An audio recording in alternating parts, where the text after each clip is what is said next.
De retour avec la même figure que dans la capsule précédente, donc, sauf que cette fois-ci, on calcule le volume d'un solide décomposable. Pour ceux qui sont qui ont eu vraiment peur à partir de la grosse, toutes les étapes, les grosses feuilles de calcul qu'on a à faire pour calculer l'aire d'une figure décomposable, inquiétez-vous pas, le volume, c'est plus rapide, c'est beaucoup plus simple. Okay? Parce que le volume, c'est ce qui va à l'intérieur. Donc ici, en termes de volume, parce que rappelle-toi, dans l'air, on ne devait pas calculer, donc pas peinturer la surface qui se touche. Mais en termes de volume, c'est tout ce que tu mets à l'intérieur.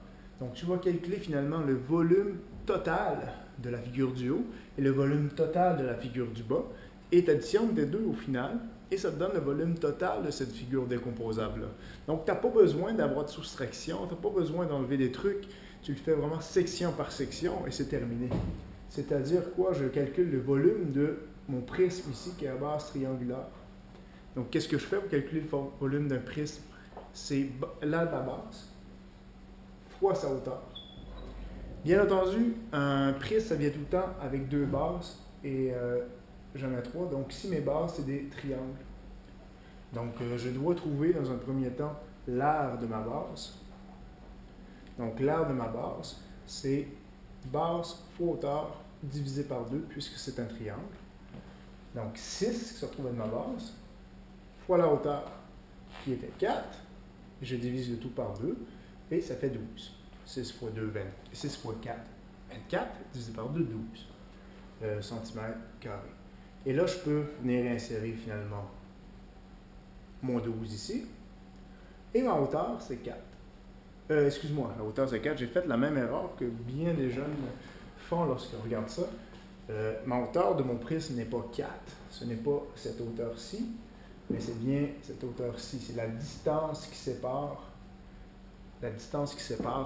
les deux bases. Donc, c'est 9. Donc, 12 fois 9, ça me donne 108. Et je suis en centimètres cubes. Okay? Je garde en réserve cette réponse-là, qui se retrouve être le volume de mon prisme à base triangulaire. Et finalement, tout ce qui me reste à faire, c'est venir chercher le volume de mon prisme à base rectangulaire. Ben, encore une fois, c'est là de la base fois la hauteur, vu que c'est un prisme. Et la base, c'est un rectangle. Okay, la base, c'est un rectangle. Je vais prendre celle-là ici. C'est pas vraiment l'importance de laquelle qu'on prend. Donc, mon rectangle, il fait base fois hauteur. Donc, c'est 6 multiplié par la hauteur, qui est 4. 6 fois 4. 6 fois 4, 24. Par la suite, bien, vu que ma base est calculée, je peux venir l'insérer. Donc, 24 multiplié par la hauteur du prisme. Donc, la hauteur, encore une fois, faites-vous pas avoir.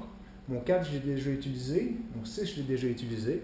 Donc, qu'est-ce qu'il me reste? Il me reste le 9, qui se retrouve de la profondeur, ou la hauteur, tout dépendant dans quel sens qu'on le met. Mais la hauteur, rappelle-toi, c'est toujours la distance qui sépare les deux bases. Donc, si j'ai choisi celle-ci comme base, la base qui est en face, donc la distance, c'est 9. Donc, 24 fois 9. 24 fois 9, 216.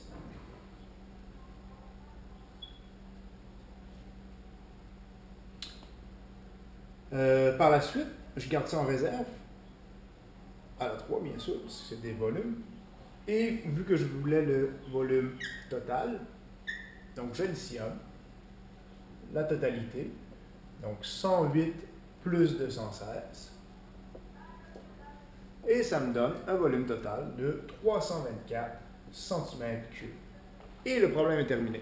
Donc, c'est beaucoup plus rapide de calculer le volume d'une figure décomposable que de calculer l'aire d'une figure décomposable. Parce que quoi? Parce que lorsque tu calcules le volume, c'est la totalité qui est à l'intérieur. Donc, tu n'as pas de soustraction à faire, tu n'as pas de questions à te poser. C'est tu sors tes formules de volume et tu sors tes 2 sections, tes 3 sections, tes 4 sections. Tu le fais 1, 2, 3, 4 fois la formule.